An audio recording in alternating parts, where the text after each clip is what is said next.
સ્વાગત છે તમારું મારી YouTube ચેનલ હર્ષનો ઝાયકોમાં। તો આજે આપણે બનાવી રહ્યા છીએ ફક્ત 15 જ મિનિટમાં તૈયાર થઈ જાય તેવું પનીરનું શાક। તો ચાલો શરૂ કરીએ। સૌપ્રથમ ગ્રેવી બનાવવા માટે મેં અત્યારે એક પેનમાં અંદાજે 2 ટેબલસ્પૂન જેટલું તેલ ગરમ કરવા માટે મૂકી દીધું છે। આપણું તેલ ગરમ થઈ જાય ત્યારબાદ મેં અત્યારે તેમાં 2 નંગ જેટલી ડુંગળીને મોટી મોટી સ્લાઇસમાં કટ કરી અને ઉમેરી દઈશું। ત્યારબાદ આપણે બધી જ વસ્તુને સારી રીતે મિક્સ કરતા જઈ અને આપણે ડુંગળીને સારી રીતે સાંતળી લઈએ 1 થી 2 મિનિટ માટે। 1 થી 2 મિનિટ થઈ જાય ત્યારબાદ 2 નંગ જેટલા લીલા મરચા, 10 થી 12 નંગ જેટલી લસણની કળી અને 1 નંગ આદુનો ટુકડો અને બધી જ વસ્તુને ઝીણી ઝીણી કટ કરી અને ઉમેરી દઈશું અને તેને પણ સારી રીતે મિક્સ કરી દઈએ જ્યાં સુધી આપણી ડુંગળી લાલ ન થાય ત્યાં સુધી। ત્યારબાદ આપણે તેમાં 2 નંગ જેટલા ટમેટાને મોટા મોટા પીસમાં કટ કરી અને ઉમેરીશું અને તેને પણ આપણે સારી રીતે મિક્સ કરી દઈએ। ત્યારબાદ આપણા ટમેટા જલ્દીથી સોફ્ટ થઈ જાય તેના માટે મેં અત્યારે 1 થી 1.5 ટેબલસ્પૂન જેટલું તેમાં નમક ઉમેરીશું અને ફરીથી આપણે બધી જ વસ્તુને સારી રીતે મિક્સ કરતા જઈએ અને થોડી વાર માટે ચડવા દઈએ જ્યાં સુધી આપણા ટમેટા સોફ્ટ ન થઈ જાય ત્યાં સુધી બધી જ વસ્તુને સારી રીતે ચડવા દઈએ।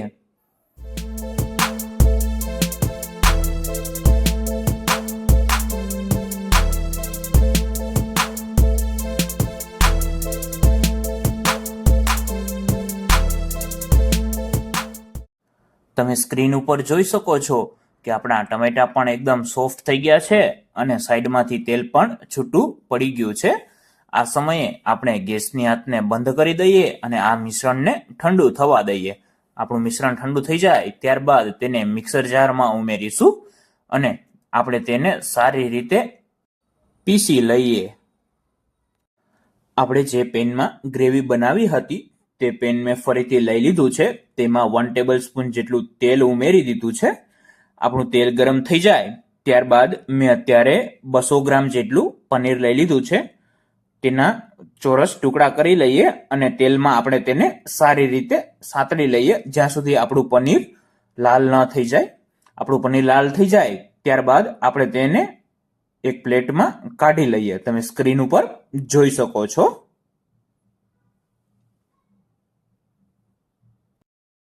સબ્જી બનાવવા માટે મેં અત્યારે એક પેન લઈ લીધું છે, તેમાં અંદાજે 3 ટેબલસ્પૂન જેટલું શુદ્ધ સિંગ તેલ ઉમેરી દીધું છે। આપણું તેલ ગરમ થઈ જાય ત્યારબાદ તેમાં આપણે થોડા એવા ખડા મસાલા ઉમેરીશું।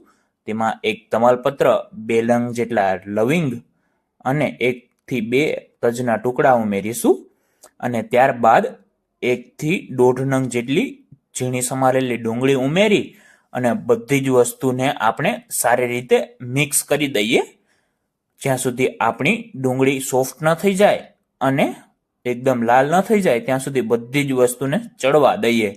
આપણી ડુંગળી લાલ થઈ જાય ત્યારબાદ આપણે તેમાં જે ગ્રેવી બનાવેલી હતી તે ઉમેરીશું અને બધી જ વસ્તુને સારી રીતે મિક્સ કરી દઈએ અને આપણી આ ગ્રેવીને 1 થી 2 મિનિટ માટે બધી જ વસ્તુને સારી રીતે ચડવા દઈએ।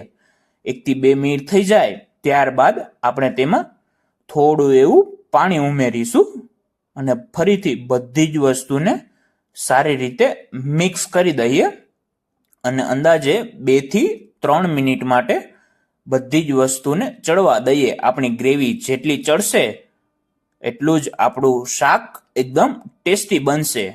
તમે મારી ચેનલને સબસ્ક્રાઇબ ના કરી હોય તો અચૂકથી કરી લેજો। 2 થી 3 મિનિટ થઈ જાય ત્યારબાદ 1 ટેબલસ્પૂન જેટલો હળદર પાવડર, 1 થી 1.5 ટેબલસ્પૂન જેટલું ધાણા જીરું પાવડર ઉમેરીશું અને તમારી તીખાશ પ્રમાણે તેમાં લાલ મરચું પાવડર ઉમેરજો।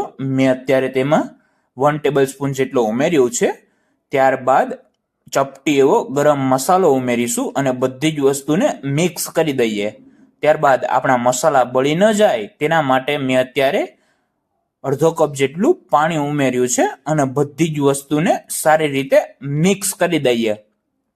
ત્યારબાદ આપણી ગ્રેવીની કન્સિસ્ટન્સી સેટ કરવા માટે મેં ફરીથી અડધો કપ જેટલું પાણી ઉમેર્યું છે અને બધી જ વસ્તુને સારી રીતે મિક્સ કરી અને આપણું તેલ છૂટું ના પડે ત્યાં સુધી બધી જ વસ્તુને આપણે સારી રીતે ચડવા દઈએ, અંદાજે 1 થી 2 મિનિટ માટે.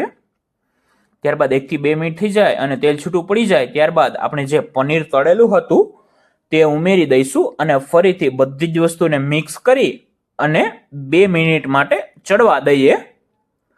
ત્યારબાદ આપણે ઉપરથી લીલા ધાણા અને કસૂરી મેથીથી ગાર્નિશ કરી દઈએ અને ગેસની આંચને બંધ કરી દઈએ. તો તૈયાર છે ફક્ત 15 જ મિનિટમાં તૈયાર થઈ જતું એવું પનીરનું શાક. આઈ હોપ કે તમને મારો આજનો વિડીયો પસંદ આવ્યો હશે.